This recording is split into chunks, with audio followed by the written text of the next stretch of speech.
부활의 새 아침, 하나님이 주시는 부활의 소망과 큰 기쁨이 우리 사랑하는 성도들과 성도들 가정 가운데 하나님의 은혜로 충만하기를 주님의 이름으로 축복합니다. 오늘 읽은 본문 말씀은 예수님이 부활하신 현장을 찾아갔던 여인들이 예수님의 그 무덤에서 만났던 천사들과 그 예수님의 부활을 목격한 내용을 기록하고 있습니다.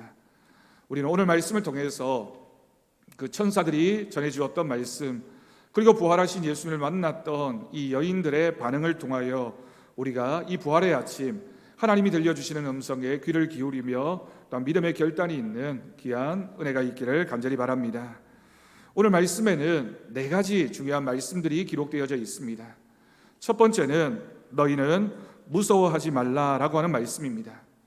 본문 5절 말씀을 보면 천사가 여자들에게 말하여 이르되 너희는 무서워하지 말라. 십자가에 못 박히신 예수를 너희가 찾는 줄을 내가 아노라 라는 말씀이 있습니다. 오늘 말씀에서 가장 많이 반복적으로 사용되어지는 단어가 무섭다라고 하는 두려움에 관련되어진 표현입니다. 예수님의 무덤을 찾아갔던 이 여인들은 왜 무서워했을까요? 예수님이 잡히시고 나서 예수님을 따른다는 이유로 많은 사람들이 핍박과 죽임을 당할 수 있었기 때문입니다.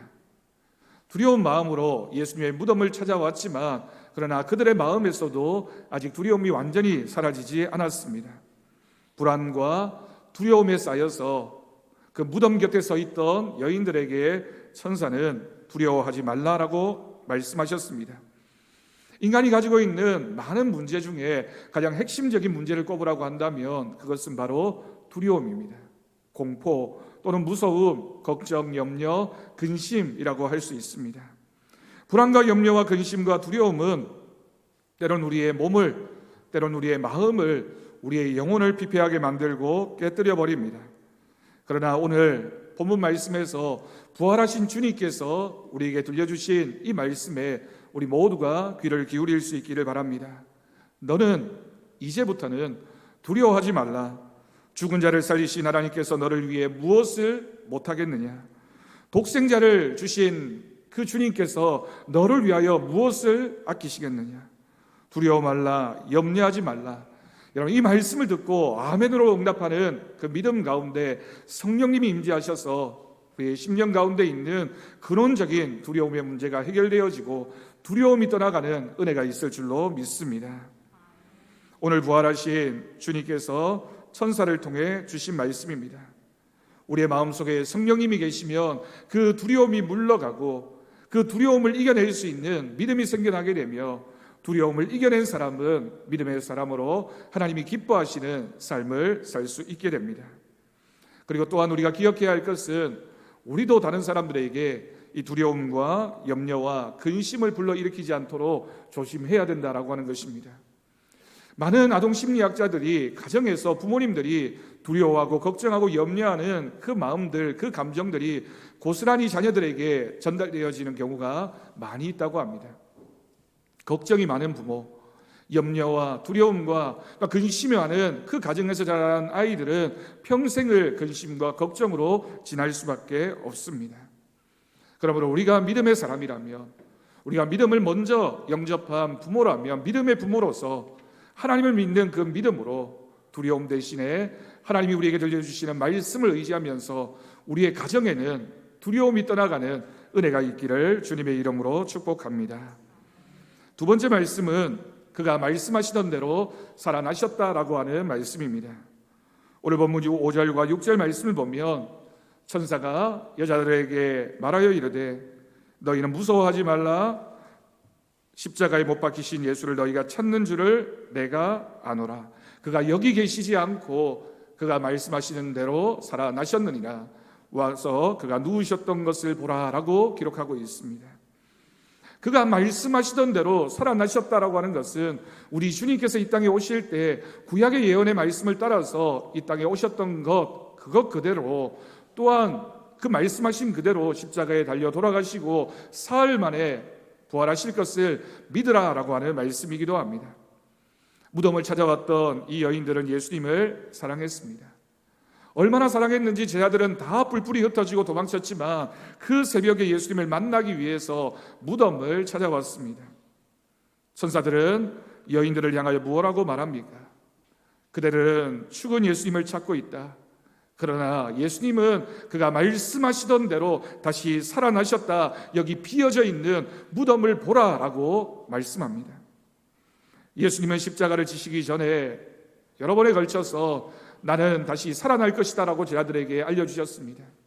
십자가의 죽음도 말씀하셨고 부활도 말씀했지만 제자들은 그때까지 그 말씀을 기억하지도 못했고 그 말씀을 믿지도 않았습니다. 그러나 여러분, 우리 예수님은 이미 죽은 자도 살리신 분이십니다. 죽은 지 나흘 된 나사로를 살리시고 말씀하셨습니다. 요한복음 11장 25절 말씀은 우리가 이 부활주일에 자주 암송하게 되는 말씀입니다. 예수께서 이르시되 나는 부활이요 생명이니 나를 믿는 자는 죽어도 살겠고, 26절 말씀입니다. 무릇 살아서 나를 믿는 자는 영원히 죽지 아니하리니 이것을 내가 믿느냐. 예수를 믿으면, 예수님을 믿는 자에게는 죽음을 이겨내는 새로운 생명이 주어짐을 말씀하고 있습니다. 그래서 요한일서 5장 12절 말씀에서 아들이 있는 자에게는 생명이 있고 아들이 없는 자에게는 생명이 없다라고도 말씀하셨습니다. 여러분, 우리는 부활절이 되면 관례를 따라서 달걀을 나누게 됩니다. 이 달걀에는 부활의 의미가 상징적으로 담겨져 있습니다. 같은 달걀 두 개가 있습니다. 모양도 똑같고 색깔도 똑같고 어미닭이 21일을 품은 것도 똑같습니다. 그런데 21일이 지나고 나면 어떤 달걀은 썩게 되고 어떤 달걀은 병아리로 태어나게 됩니다. 차이점이 무엇일까요? 그 달걀 안에 원래부터 생명이 있었느냐 없었느냐에 따라서 그 달걀의 결과가 달라지게 되는 겁니다. 여러분, 우리는 주님이 주시는 생명의 씨앗이, 생명이 이미 우리에게 주어진 믿음으로 살아가는 사람들입니다. 그러므로 마지막 때에 우리는 주님과 같이 부활하게 되는 은혜와 역사가 우리 가운데 있게 될 것을 믿습니다. 우리는 십자가에 달리신 예수님을 믿습니다. 여러분, 그 믿음의 결과는 우리는 부활하신 주님을 또한 믿습니다. 부활하신 주님을 믿는다는 것은 그 주님처럼 우리도 부활하게 될 것을 믿는 믿음이 우리 기독교 신앙의 핵심입니다. 부활하신 주님, 그 주님처럼 우리도 동일하게 부활할 것을 믿고 그가 누우셨던 것을 바라보면서 비어져 있는 무덤을 바라보면서 믿음을 다시 한번 확인하는 우리가 될 수 있기를 간절히 바랍니다. 세 번째 말씀은 그가 누우셨던 것을 보라라고 하는 말씀입니다. 본문 6절에 마지막 부분에 가면 그가 누우셨던 것을 보라라고 하는 말씀이 있습니다. 천사들은 그 여인들에게 부활의 증거로 비어져 있는 무덤과 또한 비어져 있는 그 모습을 여인들에게 보여주었습니다. 기독교의 믿음은 절대로 맹목적이지 않습니다. 하나님께서 우리에게 믿음을 말씀하실 때는 그 믿음에 수반되어지는 수없이 많은 증거들을 우리에게 보여주시고 그 증거의 역사를 통하여 우리가 믿음을 가질 수 있도록 인도하시는 분이십니다. 예수님은 죽은 지 사흘 만에 부활하셔서 40일간 이 땅에 계시다가 승천하셨습니다. 수없이 많은 제자들을 부활하신 몸으로 만나셨습니다. 복음서를 읽어보면 11번 정도 그 부활하신 몸을 사람들에게 보이셨다라고 기록합니다. 예수님이 십자가에 달려 죽으실 때 도망쳤던 제자들이 예수님이 부활하신 모습을 보고 얼마나 놀랐는지 모릅니다. 그리고 믿음을 가지게 되었습니다. 그 부활의 예수님을 믿으면 영생을 얻는다고 많은 제자들이 그 복음을 선포하고 전하다가 순교를 당하게 됩니다. 여러분, 세상에 어떤 어리석은 사람이 보지도 않은 것, 확신하지도 않은 것을 위하여 목숨을 버리는 사람이 있겠습니까? 예수님의 제자들은 부활하신 예수님을 만났기 때문에 수없이 많은 위협과 또한 순교의 위험 앞에서도, 죽음의 위험 앞에서도 그들은 담대히 주님의 복음을 전하는 믿음의 사람이 되었던 것입니다. 이것보다 더 큰 부활의 증거는 없습니다. 예수님의 제자들은 예수님이 부활하신 것을 목격한 사람입니다. 여러분, 우리는 하나님의 말씀인 이 성경 말씀을 통하여 성경에 기록되어진 그 말씀 그대로를 믿는 사람들입니다. 주님께서 부활하셨습니다. 우리도 또한 부활의 소망을 가지고 이 땅을 살면서 우리도 부활하게 될 것을 믿습니다. 마지막 말씀은 네 번째로 갈릴리에서 만나자라고 하는 말씀입니다. 본문 7절을 보면 그가 갈릴리로 먼저 가셨으니 거기서 너희가 주를 배우리라 라고 기록하고 있습니다. 여러분, 갈릴리가 어떤 곳입니까? 예수님이 가장 먼저 제자들을 부르셨던 곳, 제자들이 주님을 만났던 장소입니다. 예수님은 왜 제자들을 그곳으로 부르셨을까요? 그곳에서 그들에게 사명이 시작된 장소이기 때문입니다. 하나님 나라의 복음을 전하게 하시려고 불렀던 그 제자들이 십자가의 죽음 앞에서 흩어졌다가 다시 갈릴리로 와서 부활하신 주님을 만나고 다시 사명을 회복하고 다시 자신에게 주어진 하나님의 명령을 확인하면서 사명자로 또한 하나님 나라의 복음을 전하는 사람으로 살아가기를 결단한 장소입니다.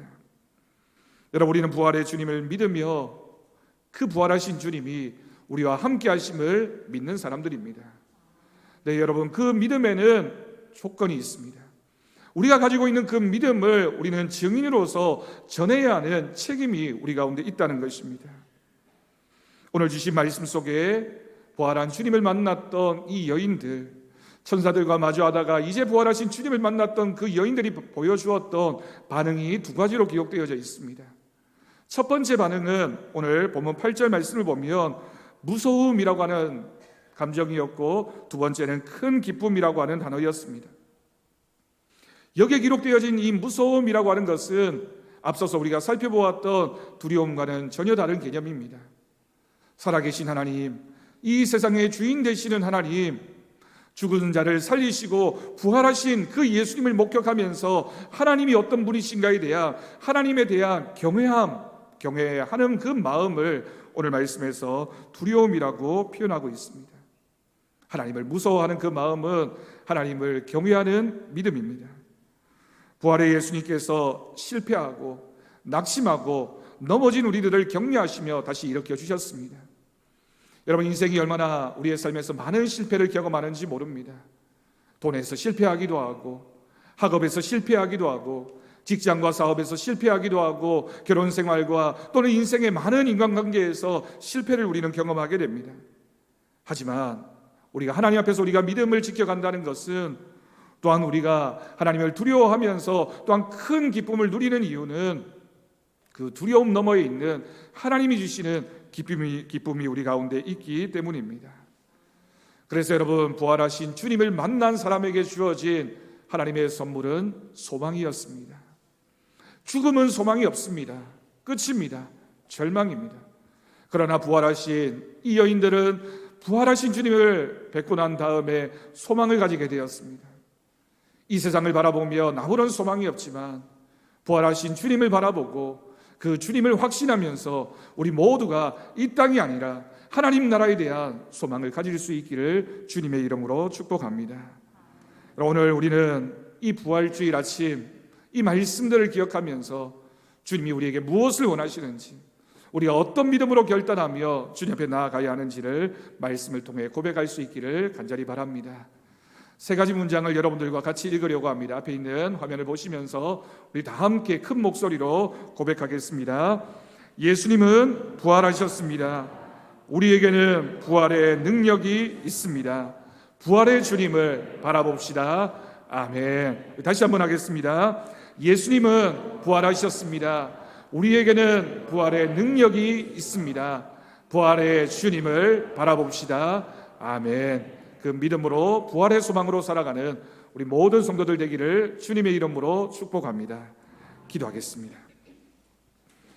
하나님 아버지, 감사합니다. 오늘 우리를 불러주시고 주님 앞에 나와 부활주일 이 아침 주님의 부활이 우리의 부활이 될 줄로 믿고 우리를 부르시는 주님의 말씀에 응답하게 하여 주옵소서. 거기서 나를 보리라 말씀하셨습니다.